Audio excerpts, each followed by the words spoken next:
Study IQ IAS, अब तैयारी हुई affordable. Hello everyone, welcome to study IQ। मैं प्राची आपके लिए लेकर आई हूँ साइंस एंड टेक्नोलॉजी का वीकली करंट अफेयर वीडियो। अगर आप लोगों ने एनवायरनमेंट का वीकली करंट अफेयर वीडियो अभी तक नहीं देखा है, उसको प्लीज़ देख लीजिएगा, वो ऑलरेडी अपलोड हो चुका है। और आज के वीडियो में हम साइंस एंड टेक के जो भी न्यूज़ ओवर द वीक आपके जो है बेसिकली बहुत ज़्यादा चर्चा में थे, उनको हम कवर करेंगे और हमारा जो फोकस रहेगा हमारे प्रीलिम्स 2024 को लेकर रहेगा। तो आइए एक बेहद इंटरेस्टिंग क्वेश्चन के साथ इस वीडियो की शुरुआत करते हैं। तो आपने ना यूपीएससी में एक पैटर्न देखा होगा क्वेश्चंस का, जहाँ पे ये पूछा जाता है कि there is a actually term that was in news, right, and वो पूछते हैं कि ये किस चीज़ से रिलेटेड था, एंड देन आपको 4 ऑप्शन दिए जाते हैं। बेस्ट जिससे वो रिलेट करता है उसका आंसर आपको यहाँ पे देना होता है। तो इन सिमिलर पैटर्न क्वेश्चन मैंने पूछा है कि आपका जो MQ9 रीपो है, राइट है, ये न्यूज़ में था, तो ये किस चीज़ से रिलेटेड है, राइट है। अब इस क्वेश्चन का आंसर यदि आपको ऑलरेडी पता है, दैट मीन्स कि आपकी तैयारी चल रही है अच्छी, ओके। और अगर आप हमारे P2I बैच के मेंबर हैं तब तो डेफिनेटली आपको इसका आंसर पता होगा, क्योंकि वहाँ पे आपको डेली करंट अफेयर बहुत ही ज़्यादा डिटेल के साथ ऑलरेडी दिया जाता है। और अगर नहीं भी पता है तो भी इट्स ओके, इसके लिए ही तो ये वीडियो है ना, इसमें हम पढ़ने वाले हैं। अब ये भी मन में सवाल उठाओगा, मैम ये P2I बैच क्या है? तो ये बहुत इंपॉर्टेंट अनाउंसमेंट है, वीडियो के बाद में मैं आपको बताती हूँ, राइट है। चलिए, तो इस क्वेश्चन को ना अपने आप से सॉल्व करने का ट्राई कीजिएगा, एंड इसके अलावा आपको तो आंसर इस वीडियो में ही पता चल जाएगा, बट सिमिलर टाइप के और क्वेश्चंस मैं जो है अपने टेलीग्राम चैनल पर एज अ क्विज जो है पोस्ट करने वाली हूँ, राइट है। और उसके लिए आप मेरे टेलीग्राम चैनल को ज्वाइन कर सकते हैं, जिसकी डिटेल मैं आपको वीडियो के एंड में दे दूंगी। तो इसको सॉल्व कीजिएगा। आइए अपने फर्स्ट टॉपिक के साथ शुरुआत करते हैं। Very interesting, right. Hydrogen from sea water. तो बेसिक्स के साथ जो है अपना थोड़ा स्टार्ट करते हैं। पहली बात तो हाइड्रोजन, देखिए हाइड्रोजन ना एक बेसिकली आपका एनर्जी का सोर्स हो सकता है, राइट है। इसी में अगर वर्ड जोड़ दिया जाए ग्रीन हाइड्रोजन, यानी कि एनर्जी का सोर्स तो है, राइट, बिकॉज हाइड्रोजन है, बट ग्रीन का मतलब ये है कि उसकी वजह से किसी भी तरह का जो ग्रीन हाउस एमिशन है वो नहीं हो रहा है। और in a very general way green मतलब it is environment friendly, right है। अब ये बहुत ज़्यादा न्यूज़ में था, वाई? क्योंकि गवर्नमेंट के द्वारा ग्रीन हाइड्रोजन के प्रोडक्शन को प्रमोट किया जा रहा है, एंड 2030 तक एक सर्टेन अमाउंट जो है प्रोडक्शन करने का टारगेट भी गवर्नमेंट की तरफ से सेट किया गया है। एंड रिसेंटली गवर्नमेंट की तरफ से एक ग्रीन हाइड्रोजन मिशन को भी लॉन्च किया गया था, राइट है। तो इसका मतलब क्या हुआ कि 2024 के एग्जाम के लिए, इवन 2023 जो आपका मेंस होने वाला है, इसके लिए जो ग्रीन हाइड्रोजन है, राइट है, ये काफ़ी इंपॉर्टेंट है। अब देखो हाइड्रोजन, राइट है, ये आपको क्या करना है, इसका प्रोडक्शन करना है। तो एक तरीका क्या है, जो वाटर होता है जिसका फॉर्मूला है H2O, राइट है। अगर इस H2O में से आप H2 को अलग कर दे और O को अलग कर दे तो आपको हाइड्रोजन मिल जाएगा। देन उस हाइड्रोजन को आप एज अ एनर्जी के रूप में जो है सोर्स के रूप में यूज़ कर सकते हो। इस हाइड्रोजन को स्प्लिट करने का एक जो प्रोसेस है उसको बोलते हैं बेसिकली वाटर का इलेक्ट्रोलिसिस, राइट है। ये जो आपका बेसिकली प्रोसेस होता है, इसके लिए एक जो है आपका बेसिकली आप कह सकते हैं कि एक इंस्ट्रूमेंट, राइट, एक जनरल लैंग्वेज यूज़ करते हैं, वो यूज़ होता है, उसका नेम है इलेक्ट्रोलाइजर, राइट है। अब देखो यहाँ पे मैं आपको एक पिक्चर दिखाती हूँ, this is your electrolyser, right है। इसमें क्या होता है, आपको हाइड्रोजन और जो आपका ऑक्सीजन है वो अलग मिल जाता है। इसके लिए इसको क्या है, आपको एनर्जी की सप्लाई देनी पड़ती है, एनोड और कैथोड इसमें लगे होते हैं, राइट है।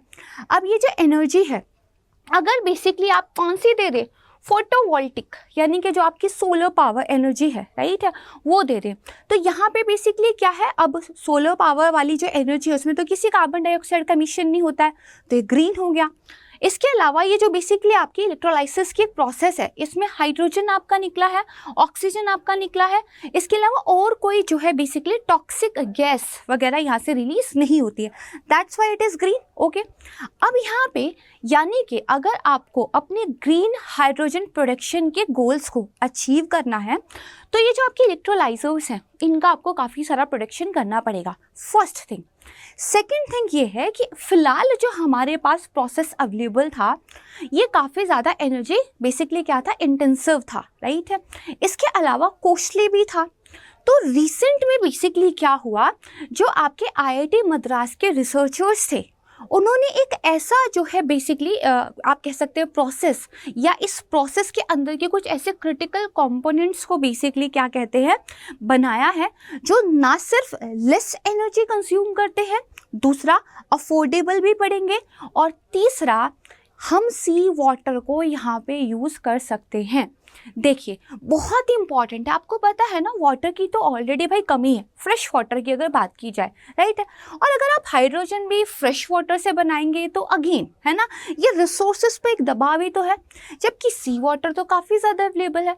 अगर आप सी वाटर को यूटिलाइज कर लेते हो, डैट मीन्स कि आप क्या है, रिसोर्स ऑप्टिमाइजेशन कर रहे हो।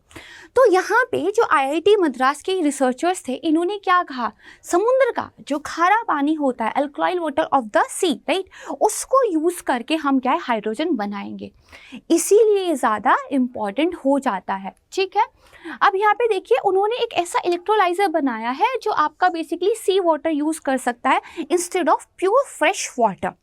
देन उन्होंने बताया इसमें कार्बन बेस्ड सपोर्ट मटेरियल्स को यूज़ किया गया है।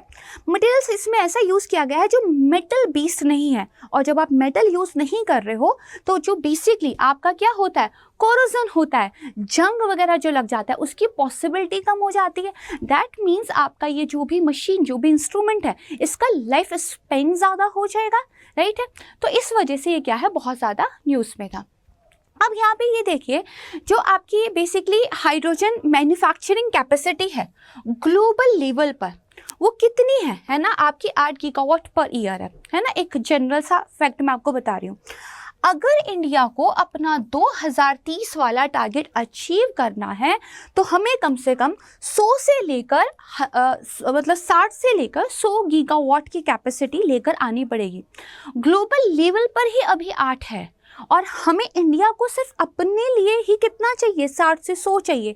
दैट मीन्स ग्रीन हाइड्रोजन का मिशन तब सक्सेसफुल होगा जब आप ये इलेक्ट्रोलाइजर वाला जो अपना कैपेसिटी है इसको इंक्रीज करेंगे। ठीक है जी।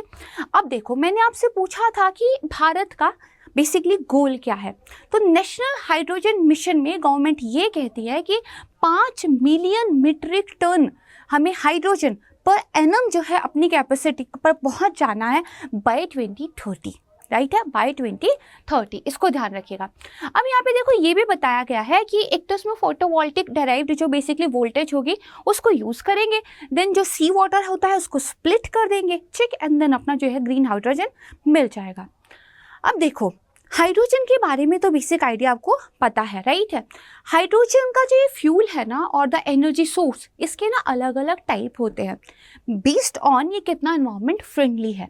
जैसे यहाँ पे देखिए एक होता है आपका ग्रे हाइड्रोजन, तो इसमें आप नेचुरल गैस यूज़ करते हो, उससे हाइड्रोजन का प्रोडक्शन करते हो, बट जो कार्बन डाइऑक्साइड है वो एटमॉस्फेयर में रिलीज होता है। दैट मीन्स ये एनवायरमेंट फ्रेंडली तो नहीं है, ठीक है। देन इसके बाद आपका होता है ब्लू हाइड्रोजन। अगेन आप यूज नेचुरल गैस करके ही जो है हाइड्रोजन बनाते हो, बट इस बार क्या हुआ है, ये जो कार्बन डाइऑक्साइड आपका एटमॉस्फेयर में रिलीज हो रहा था, इसको आप क्या कर देते हो, अंडरग्राउंड स्टोरेज कर देते हो, जिसको हम कार्बन स्टोरेज भी बोल देते हैं, या फिर हम कार्बन सिक्वेस्ट्रेशन टेक्नोलॉजीज भी बोल देते हैं, राइट है। जो हमारा थर्ड टाइप आता है जिसके बारे में हम बात कर रहे हैं, दैट इज ग्रीन हाइड्रोजन। यहाँ पे देखिए पहली बात तो वाटर को तो आपने यूज़ किया है एज अ इनपुट, राइट है, यानी कि नेचुरल गैस जैसे जो आपके फॉसिल फ्यूल्स से उनसे जो है एक तरीके से आज़ादी मिल गई है ना, हमको चाहिए आज़ादी। एंड देन यहाँ पे जो आपने बेसिकली यूज़ किया है एनर्जी को, वो भी ग्रीन यूज़ किया है, solar energy, wind energy, right है। एंड देन आपका जो है यहाँ पे हाइड्रोजन मिल गया।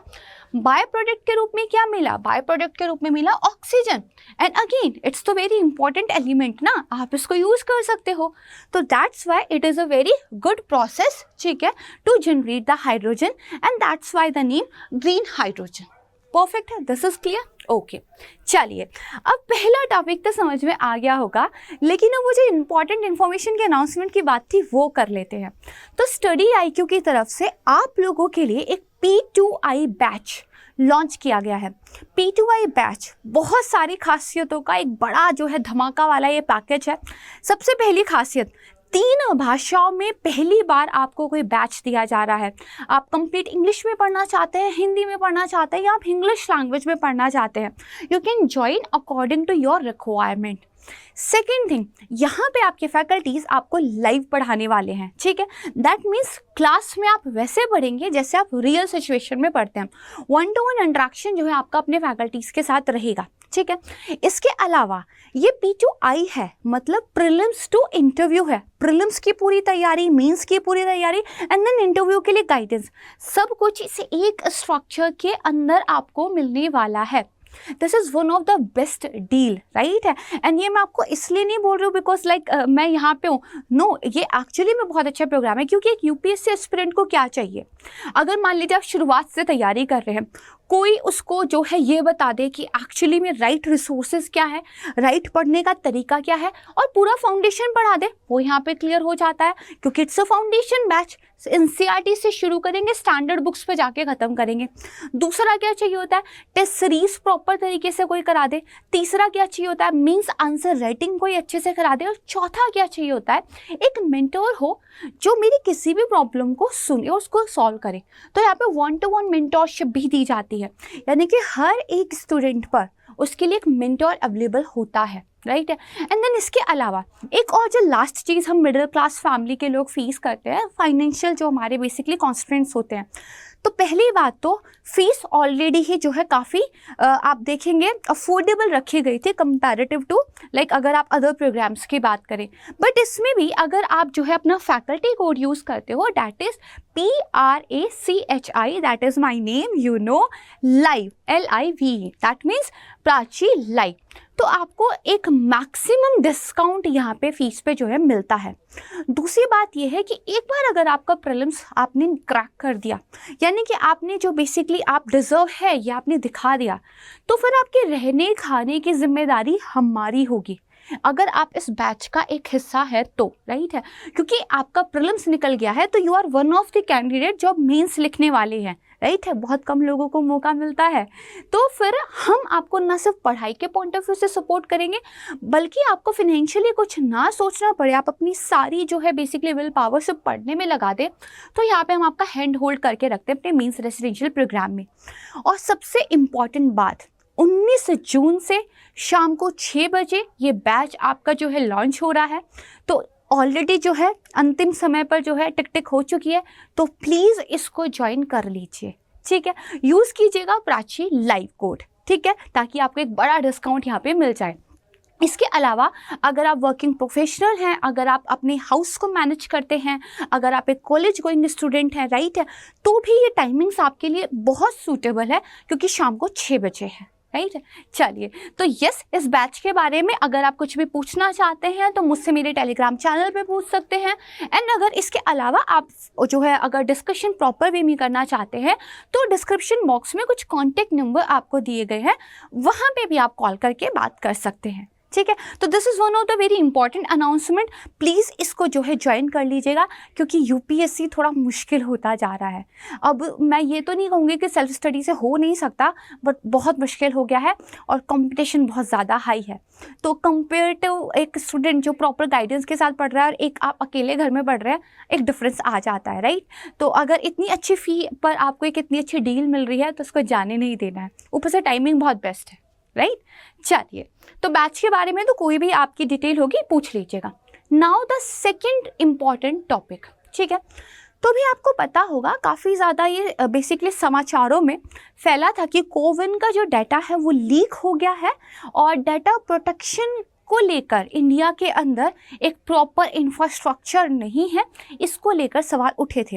हालांकि गवर्नमेंट की तरफ से स्वीकार नहीं किया गया था कि इस तरह का कोई जो है ब्रीच हुआ है डाटा में, एंड उन्होंने कहा सर्ट इन, हमारी जो computer emergency response team of India है उसको उन्होंने इस काम पे लगा दिया है कि भाई इन्वेस्टिगेशन कर लेते हैं कि एक्चुअली में हुआ क्या था। तो यहाँ पे ना दो चीज़ें जानना ज़रूरी हो जाता है। फर्स्ट ऑफ ऑल तो ये कोविन क्या है, राइट है। सेकंड, डाटा क्या है, एक बेसिक नॉलेज पता हो। देन डाटा प्रोटेक्शन क्या होता है, क्या उसके 3 इंपॉर्टेंट कॉन्सेप्ट है, एंड देन सर्ट इनके बारे में भी पता हो। आइए सब पढ़ लेते हैं, ठीक है। तो यहाँ पे देखिए, अभी क्या हुआ है, एक आरोप लगा था कि भाई जो पर्सनल डाटा है कोविड वैक्सीनेशन जिन्होंने रिसीव किया था उन लोगों का जो है लीक हो गया है। उनका बेसिकली आधार, पासपोर्ट का डिटेल, उनका डेट ऑफ बर्थ, उनका जेंडर, ठीक है। तो चलिए, मतलब जो भी रहा, गवर्नमेंट ने क्या उसको स्वीकार किया नहीं किया, that is a different issue. तो यहाँ पे कोविन क्या है, Covid vaccine intelligence network portal. दरअसल इवन के कॉन्सेप्ट पे ये है, राइट है। इवन आपका क्या है, इलेक्ट्रॉनिक वैक्सीन इंटेलिजेंस नेटवर्क, ठीक है। तो दरअसल आपकी वैक्सीन्स को ट्रैक करना पड़ेगा कि कहाँ से चली, कहाँ तक पहुँची, टेम्परेचर कितना है, कितने लोगों को लग गई। तो इस सारी चीज़ों को मैनेज करने के लिए you need a intelligent network, right. तो ये आपका जो इवन है, ये इसी तरह का जो है आपको एक सर्विस देता है।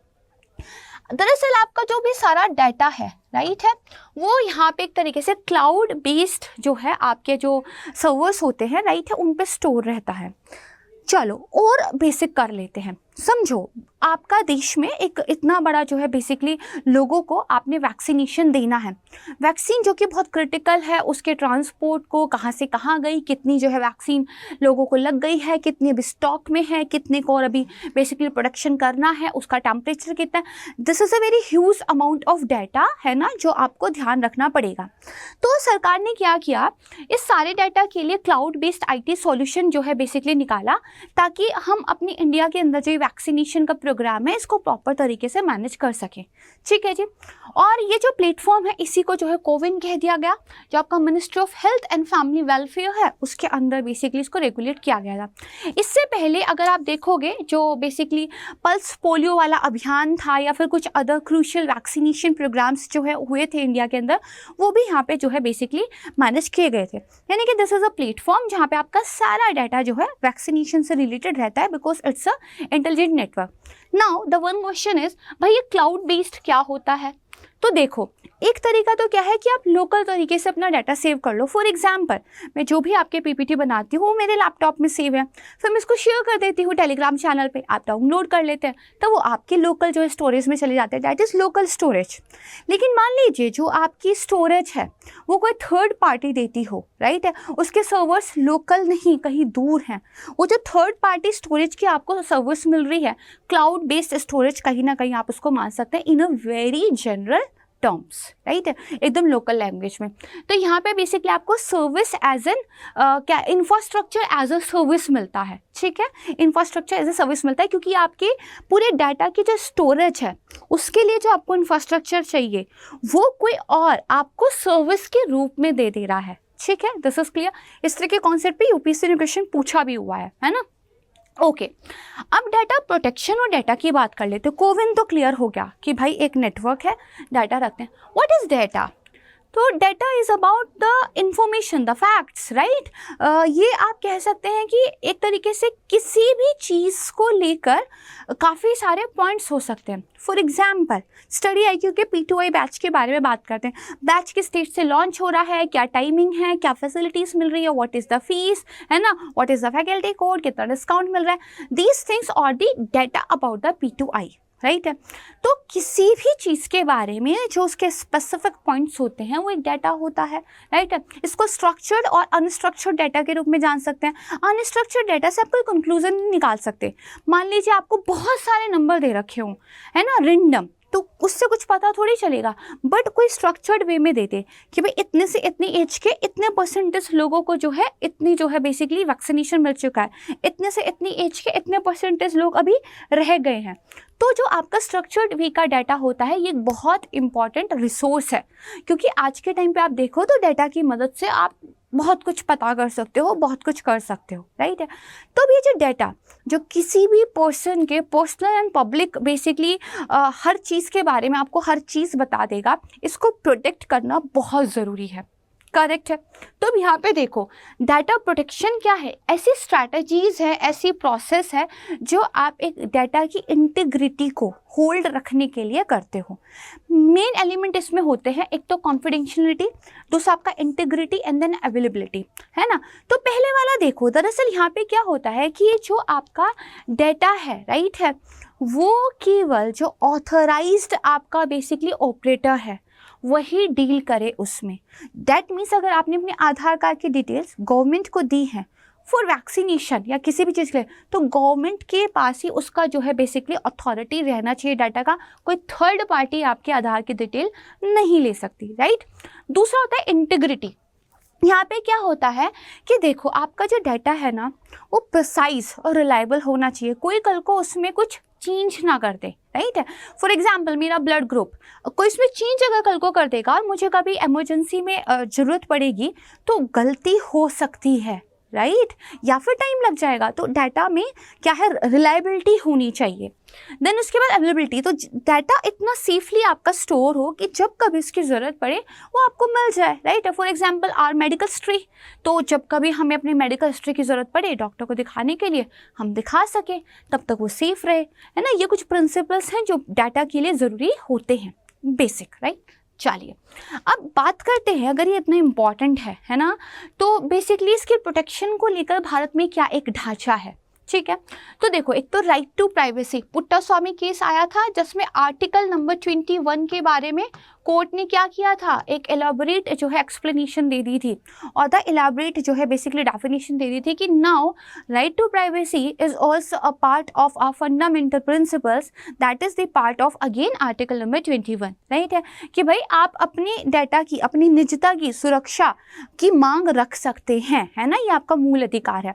इसके अलावा देखो, एक्ट की बात करें तो इंफॉर्मेशन एंड टेक्नोलॉजी एक्ट 2000 है, जिसको IT एक्ट भी बोलते हैं। इसमें टाइम टू टाइम अमेंडमेंट्स भी हुए हैं। इसी एक्ट के अंदर कुछ रूल्स हमने निकाले थे, IT सेंसिटिव पर्सनल डाटा और इंफॉर्मेशन रूल्स 2011, लेकिन ये बदलते हुए टाइम के हिसाब से सफिशिएंट नहीं है। दैट्स वाई जो है गवर्नमेंट की तरफ से एक नया बिल लेकर आया गया था, digital personal data protection bill. Why bill? क्योंकि अभी तक ये एक्ट बना नहीं है, इट्स अ ड्राफ्ट, राइट है।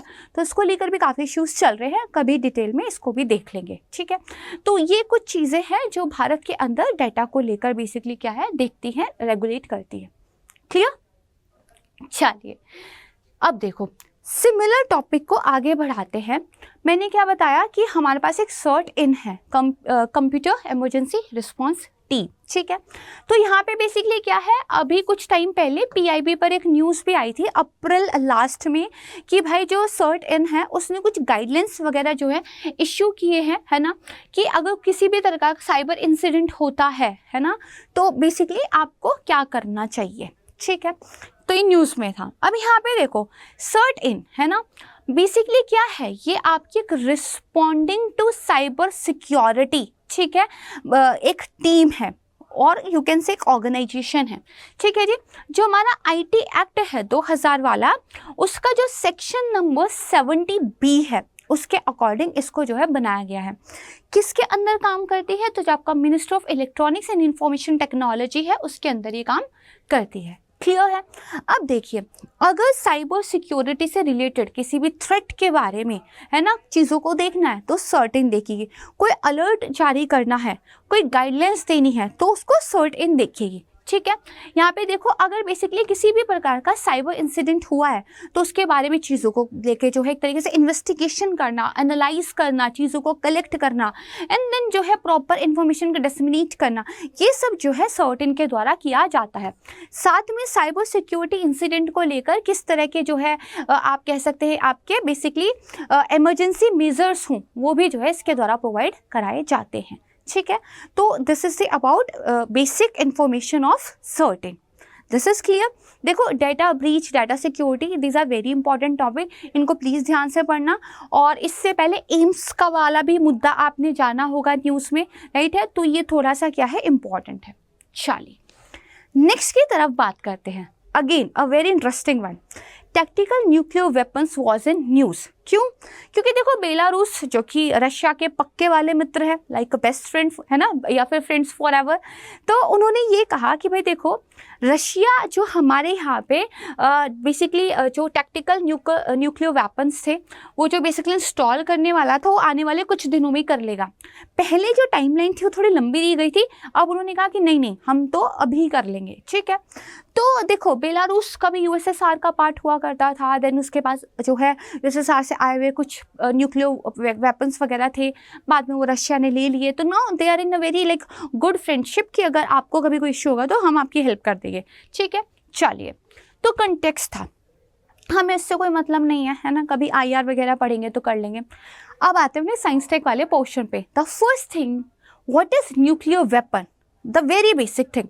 तो न्यूक्लियर वेपन एक हथियार, एक डिवाइस, कैसी, जिसके अंदर बहुत ज़्यादा डिस्ट्रक्टिव पावर है, सब कुछ तबाह करने की जिसके अंदर जो है क्षमता है, ठीक है। और जो बेसिकली किस रिएक्शन पे काम करती है, या तो न्यूक्लियर फिजन पे और द न्यूक्लियर फ्यूजन पे, ठीक है। दोनों को देखते हैं। देखिए, बात करते हैं फिजन की। बेसिकली जब आप न्यूक्लियस को तोड़ देते हैं, ठीक है, जब आप अपने एटम को स्प्लिट कर देते हैं मोर जो है स्मॉलर एटम्स में, एंड देन ये एटम अगेन जो है बेसिकली इसको तोड़ देते हैं, एंड देन ये अगेन इसको तोड़ देता है, और ये एक चेन रिएक्शन जो है चलती है, ये आपका जो है फिजन कहलाता है। जब आपका न्यूक्लियस टूटता है तो enormous amount of energy release होती है, ठीक है। इतनी ज़्यादा एनर्जी जो आसपास हर किसी चीज़ को क्या है, एक तरीके से ख़त्म कर दे, ठीक है। तो एक तो ये तरीका होता है। दूसरा तरीका क्या है हथियार बनाने का, फ्यूज़न, ठीक है। तो ये तो बेसिकली आपको पता है हमारे यहाँ जो वेपन्स वगैरह हैं इसको लेकर ज़्यादा है, इस पर अभी काम चल रहा है, ठीक है। जब आप क्या करोगे, दो स्मॉलर और लाइटर बेसिकली आपके जो एटम्स हैं उनको जोड़ दोगे और एक लार्जर वन बना दोगे, तब भी एक जो है numerous amount of energy release होती है, ठीक है। सन से इंस्पायर यहाँ पे जो है चीज़ें देखी गई हैं, है ना। सन में इसी तरह का जो है प्रोसेस देखने को मिलता है, और ये भी एक खतरनाक वेपन जो है यहाँ पर बन सकता है, ठीक है। तो इसके बारे में थोड़ा सा ध्यान रखिएगा। तो देखो, ये ना एक बहुत वास्ट अमाउंट ऑफ एनर्जी को रिलीज करते हैं, और एक न्यूक्लियर एक्सप्लोजन जो है इनकी वजह से क्रिएट होता है, ठीक है। अब देखो, न्यूक्लियर वेपन बनाने के लिए हमें हाईली एनरिच्ड यूरेनियम की ज़रूरत होती है, ठीक है। Now that you know what is nuclear weapon, तो ये जो एनरिच्ड यूरेनियम होता है ये भी पता होना चाहिए। तो देखिए, न्यूक्लियर एनरिचमेंट की बात करते हैं, तो आपको पता है कि यूरेनियम एक एलिमेंट है जो नेचुरली आपको मिलता है। तो क्या नेचुरली आपको न्यूक्लियर हथियार बनाने का सामान मिल रहा है? नो। एक्चुअली होता क्या है कि जो नेचुरली आपको यूरेनियम मिलता है ना, उसमें जो U-238 होता है, ठीक है, एक ये आइसोटोप होता है और एक U-235 ये आइसोटोप होता है। फॉर एग्जाम्पल, मान लीजिए ये आपका एक एलिमेंट है, इसमें सिर्फ इतना सा जो हिस्सा है ये आपका U-35 है, बाकी का ये जो हिस्सा है ये आपका U-38 है। तो भाई इससे क्या हो गया, देखो जो आपका न्यूक्लियर हथियार बनेगा ना, वो दरअसल इस U-35 से बनता है, जो कि सिर्फ इतना सा हिस्सा है। तो अब हमें ह्यूज अमाउंट ऑफ U-35 चाहिए, यानी कि नेचुरली जो हमें यूरेनियम मिल रहा है उससे बात नहीं बनेगी। तब क्या होगा, हमें इस नेचुरल यूरेनियम के अंदर जो ये U-35 वाला आइसोटोप है इसको एनरिच करना होगा, राइट है। इसकी क्वांटिटी को हमें क्या है, बढ़ाना होगा। जैसे ये देखिए, ये आपका नेचुरली मिल रहा है, ठीक है, इसमें से सिर्फ ये U-35 है।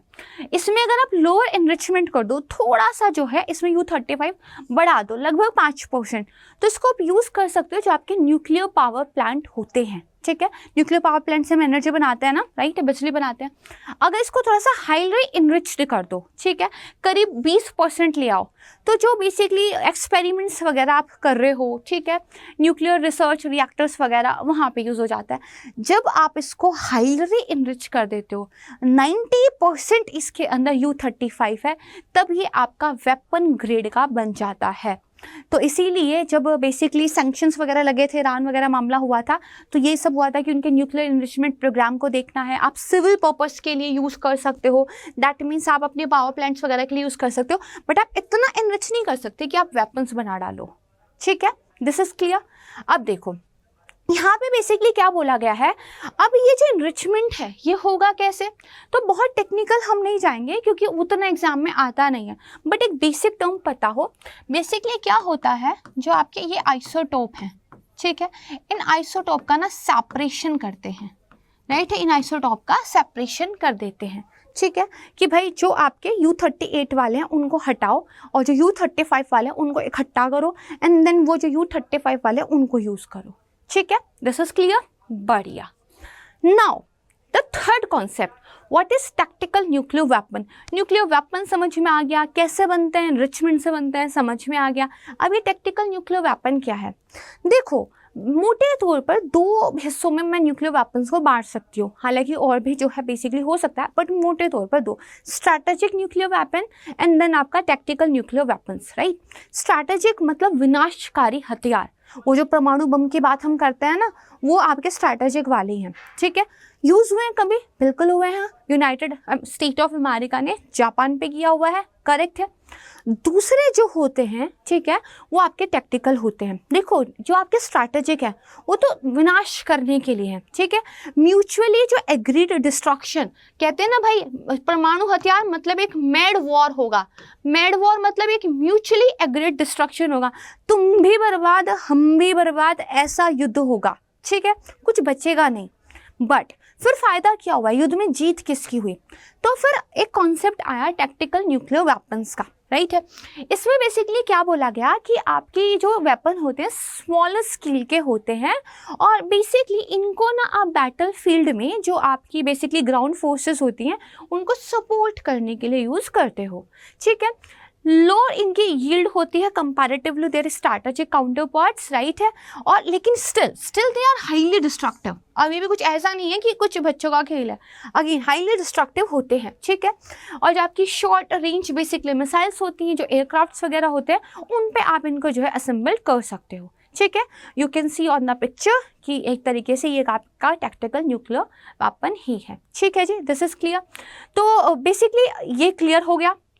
अब आते हैं नेक्स्ट टॉपिक पे, लेकिन इससे पहले अगर आप बेसिकली ये जो फ्यूज़न है, स्ट्रैटेजिक न्यूक्लियर वेपन्स है, टैक्टिकल्स है, इसके बारे में डिटेल से पढ़ना चाहते हो ना, कमेंट सेक्शन में बता दीजिए, एक पर्टिकुलर प्रॉपर वीडियो जो है इसके बारे में हम बना देंगे, ठीक है। चलिए मूव ऑन करते हैं अपने नेक्स्ट टॉपिक की तरफ। नॉन कम्युनिकेबल डिजीज, ठीक है, नॉन कम्युनिकेबल, तो कम्युनिकेशन यानी कि बातचीत, राइट है। जो चीज़ बेसिकली कम्युनिकेट होती है मतलब एक जगह से दूसरी जगह पहुंचती है। अगर कोई चीज़ नॉन कम्युनिकेट है मतलब वो नहीं पहुंच रही है। तो अब थोड़ा सा इससे समझो, आपके जो नॉन कम्युनिकेबल डिजीज़ हैं, राइट है, वो कैसे हैं? ये बेसिकली एक दूसरे से नहीं लगते हैं, ठीक है। ये लॉन्ग टर्म की बीमारी है और ये आपके ना लाइफ स्टाइल की वजह से होते हैं बेसिकली, ठीक है। जैसे मोटापा है, डायबिटीज़ है, ठीक है, आपकी हार्ट की जो प्रॉब्लम्स हैं, these are the non communicable diseases. किसी को लगेगी नहीं, फैलेगी नहीं, बट ये लॉन्ग टर्म के लिए होती हैं, परेशान करती हैं।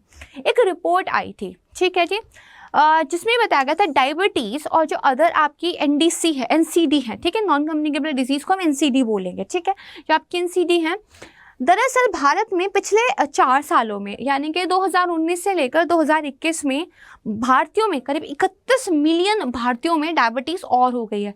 मतलब जितनों को पहले थी वो तो थी ही, 31 मिलियन और लोग डायबिटिक हो गए हैं इंडिया में सिर्फ 4 सालों में। कितना मीठा खा रहा है यार देश। हाँ, वैसे ये भी एक मिसकंसेप्शन है कि सिर्फ मीठा खाने की वजह से डायबिटीज़ हो जाती है। Actually it's a lifestyle disease, right. चलो, तो ये बीमारियां होती क्या हैं? क्रॉनिक डिजीज़ होती हैं, ठीक है, और बेसिकली लॉन्ग ड्यूरेशन की होती है। ये ना बहुत सारे जो फैक्टर्स होते हैं, genetic, psychological, environmental, behaviour factors, right है, इनके कॉम्बिनेशन की वजह से हो जाती है, ठीक है। ये ना नॉन कंटेंजियस होती है, ये मैंने आपको बता ही दिया, दिस इज क्लियर। अच्छा, फॉर एग्जाम्पल जैसे आपकी जो क्रॉनिक रेस्पिरेटरी डिजीज़ होती है, अस्थमा वगैरह, या फिर जो आपका basically chronic obstructive pulmonary disease in asthma है, राइट है, कैंसर है, राइट है, हार्ट अटैक है, ये सारी जो बीमारियां हैं आपकी एनसीडी का पार्ट होती हैं। अब ये जो रिपोर्ट आई है इसके बारे में थोड़ा जानते हैं। तो ये रिपोर्ट पब्लिश किसने की? देखो, तो हमारा जो ICMR है यानी कि Indian council of medical research, department of health research, जो कि आपका ministry of health and family welfare के अंदर आता है, ठीक है, उनकी तरफ से रिपोर्ट पे काम किया गया, को जो है बेसिकली ऑर्डिनेट किया गया इसको मद्रास डायबिटिक रिसर्च फाउंडेशन की तरफ से। की फाइंडिंग्स क्या है रिपोर्ट की, ठीक है। अब देखो, जब भी इंडियन हेल्थ पे या फिर एनसीडी पे आप मीन्स में कोई आंसर लिखो तो इस रिपोर्ट को कोट करके भी लिख सकते हो कि किस तरीके से भारत पे एनसीडी जो डिजीज़ है ना, इनका जो है एक भार पड़ रहा है, जिसकी वजह से आउट ऑफ द पॉकेट जो हेल्थ एक्सपेंडिचर है वो भी इंक्रीज हो रहा है। This kind of keywords you should use in your answer writing. Perfect, okay. यहाँ पे बताया गया है 2021 में भारत में 101 मिलियन लोग ऐसे थे जिनको डायबिटीज़ थी, और बेसिकली 136 मिलियन लोग ऐसे थे जो बेसिकली प्री डायबिटिक थे। डायबिटिक मतलब डायबिटीज़ हो चुका है, प्री डायबिटिक मतलब ब्लड के अंदर शुगर लेवल इतना ज़्यादा है कि बस वो एज पे है, राइट है, डायबिटिक होने के। तो बेसिकली एक आपका बेसिक सा अगर हम वो ले लें, है ना, तो 126 mg पर DL जो आपका होता है, माना जाता है कि आप जो है बेसिकली डायबिटीज़ एक्वायर कर चुके हैं, ठीक है। 100 टू बेसिकली 125 आपका लगभग प्री डायबिटिक मान लिया जाता है फर्स्ट के साथ, ठीक है। खाली पेट और जो बेसिकली खाना खाने के बाद की चीज़ें होती है उसमें डिफरेंस यहाँ पे आ जाता है, परफेक्ट है। फिर यहाँ पे ये बताया गया है कि देखो सिर्फ डायबिटीज़ नहीं, 315 मिलियन लोगों को हाई ब्लड प्रेशर है, ठीक है। इसके अलावा 254 मिलियन लोगों को एक ऑब्सिटी है, ठीक है। एंड इसके अलावा आप देखोगे तो बेसिकली 351 मिलियन लोगों को जो आपका एब्डोमिनल ऑब्सिटी है वो है, 254 जो वाले उनको जनरल है, ठीक है। तो ऑब्सिटी भी अलग अलग तरह का है, इसको भी ध्यान रखना है। तो यानी कि भारत के अंदर ना ऐसी बीमारियां बढ़ रही हैं जो हमारे लाइफस्टाइल का जो है एक नतीजा है, राइट है। और इनकी वजह से ना सिर्फ जीडीपी पे फर्क पड़ता है, ओवरऑल प्रोडक्टिविटी खर्च होती है, लोगों की जेब पे भार पड़ता है इसका, ठीक है। This is clear. दो बड़े ट्रेंड्स की बात की गई स्टडी में। पहला तो ये बोला गया है कि जैसे भाई आप देखोगे जो डायबिटीज़ है और अदर मेटाबॉलिक जो आपके नॉन कम्युनिकेबल डिजीज़ हैं जैसे हाइपरटेंशन, ऑब्सिटी, ये ज़्यादा कॉमन हो गए हैं कंपैरेटिवली। अगर हम पहले भारत की बात करें, पहले हम थोड़ा शायद ज़्यादा एक्टिव लाइफस्टाइल स्पेंड करते थे, अब हम ज़्यादा सेडेंटरी हो गए हैं। ओके, दूसरा ट्रेंड ये देखा गया है कि जो NCD है उनका भार अर्बन पॉपुलेशन पे ज़्यादा है, सिर्फ अगर प्री डायबिटिक को छोड़ दो।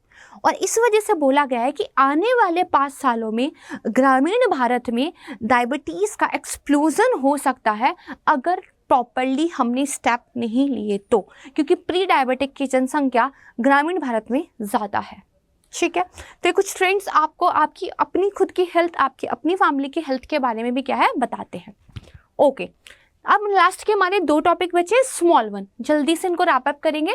MQ9 रीपर, ठीक है, मैंने क्वेश्चन पूछा था ये क्या है, आपका एक अनमेन्ड एरियल व्हीकल है, ठीक है, यानी कि एक ड्रोन है। तो हमारी डिफेंस एक्विजिशन काउंसिल है, उन्होंने अप्रूव कर दिया था कि भाई करीब 31 जो है हम MQ9 जो रीपर है यानी कि UAV है उनको हम USA से लेकर आएंगे, ठीक है। इनका एक और नाम है, इनको प्रीडेटर B के नाम से भी जाना जाता है।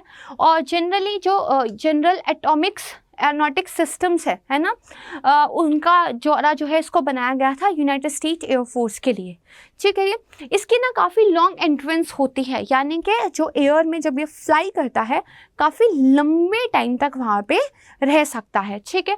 हाई एल्टीट्यूड सर्विलेंस होता है काफ़ी ऊंचाई से, ठीक है, यानी कि 20,000 प्लस फीट से भी जो है इसका सर्विलेंस हो सकता है। और बेसिकली ग्राउंड बेस्ड जो ह्यूमंस होते हैं उनके द्वारा एक कंट्रोल सिस्टम से इसको कंट्रोल किया जाता है, ठीक है।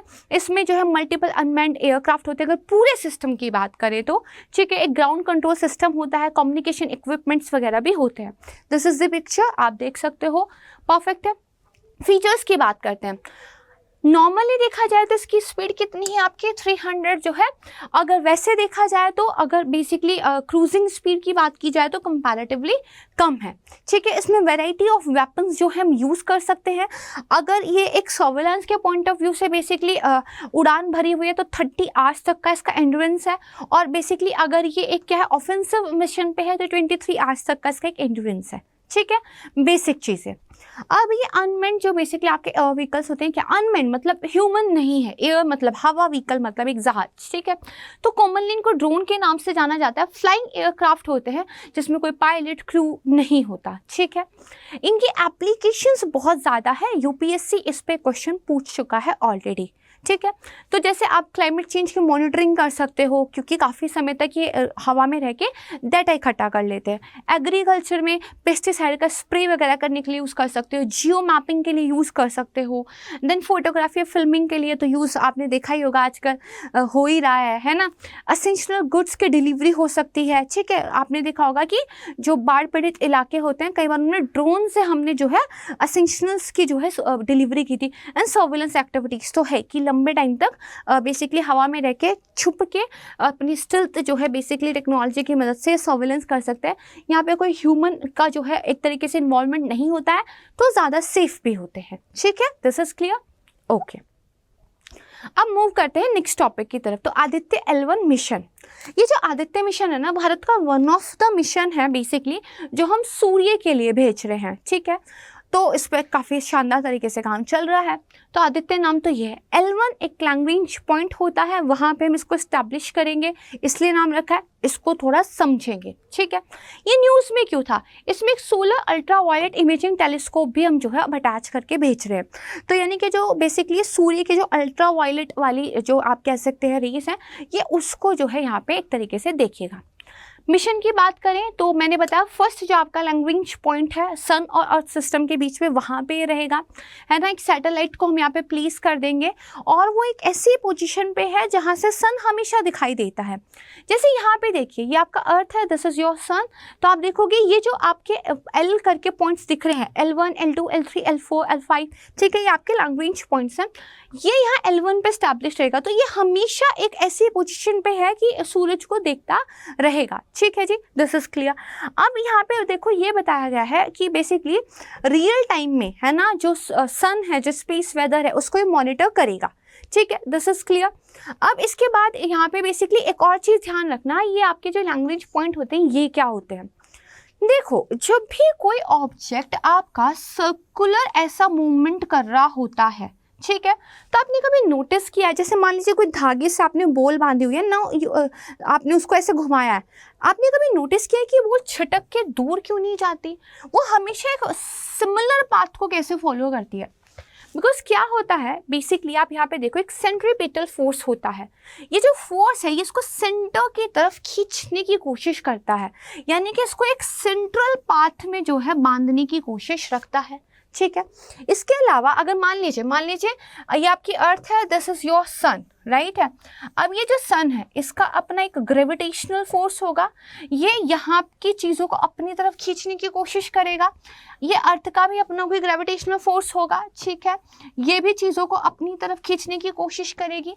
यहाँ पे कोई ऑब्जेक्ट ऐसा होगा, ठीक है, जिसका बेसिकली जो सेंट्रीपिटल फोर्स है उसको सेंटर की तरफ खींचने की कोशिश करेगा। तो एक ऐसा पॉइंट जहाँ पे इन दोनों का ग्रेविटेशनल पुल इक्वल हो जाए इस ऑब्जेक्ट के सेंट्रीपिटल फोर्स के बराबर, तो एक इक्विलिब्रियम बन जाता है। ना तो ये उस तरफ खींचेगा, ना ये इस तरफ खींचेगा, ना ये कोलैप्स करेगा। यहाँ ये एक बैलेंस की सिचुएशन में रहेगा। तो जो ऐसे ऐसे पॉइंट है ना, उनको हमने बोल दिया लॉन्ग रेंज पॉइंट, और बेसिकली इंपॉर्टेंट होते हैं क्योंकि अपनी सैटेलाइट्स वगैरह हम यहाँ पे क्या है बेसिकली स्टैब्लिश कर सकते हैं। देन वो जो है इक्विलिब्रियम में रहते हैं, उसके बाद हम जो है अपना जो रिसर्च वगैरह है वो अच्छे तरीके से कर सकते हैं, ठीक है। अगर करंटली बात करें तो सन और अर्थ के बीच में 5 ऐसे पॉइंट्स हैं। आदित्य को हम L1 पे डालेंगे, इतना याद रखिएगा। आई होप कि आज की वीडियो में काफ़ी सारे जो कॉन्सेप्ट्स हैं साइंस के वो क्लियर हो गए होंगे, ठीक है। तो प्लीज़ प्लीज़ प्लीज़ अगर वीडियो पसंद आई है इसको शेयर कीजिएगा, because sharing is caring. And video अगर अच्छी लगी है तो लाइक किए बिना तो बिल्कुल मत जाइए, आप लोग भूल जाते हैं। एंड प्लीज़ कमेंट कीजिए, मुझे बहुत खुशी होती है आपके कमेंट्स को देखकर। एंड इसके अलावा जैसा कि मैंने आपको कहा कि कुछ क्विजेस को जो है हम सॉल्व करेंगे एक साथ मिलकर टेलीग्राम चैनल पर, तो आप ज्वाइन कर सकते हैं UPSC with Prachi. And P2I batch के बारे में जो है बेसिकली याद रखिएगा, क्योंकि ऑलरेडी जो है टाइम आ चुका है। 19 तारीख को बेसिकली आपका जो है बैच शाम के 6 बजे से शुरू हो रहा है, तो इसको जो है ज्वाइन करने का टाइम आ चुका है, राइट है। And don't forget to use the faculty code Prachi live, okay. And all the very best for your preparation, ठीक है। आप इस बैच को ज्वाइन करें, आप पढ़ें, आपको सफलता मिले, all the very best. And साथ ही मैं लेती हूँ आप लोगों से विदा। If you have any doubt regarding the batch और the video, please Telegram channel join कर लीजिए और वहाँ पे जो है मुझे बता दीजिए। बाकी जो है आप लोग प्लीज़ अपनों का भी ध्यान रखिएगा एंड जो है अपना खुद का भी ध्यान रखिएगा, ठीक है। Thank you so much everyone and मिलते हैं जल्द। जय हिंद। स्टडी IQ IAS, अब तैयारी हुई अफोर्डेबल।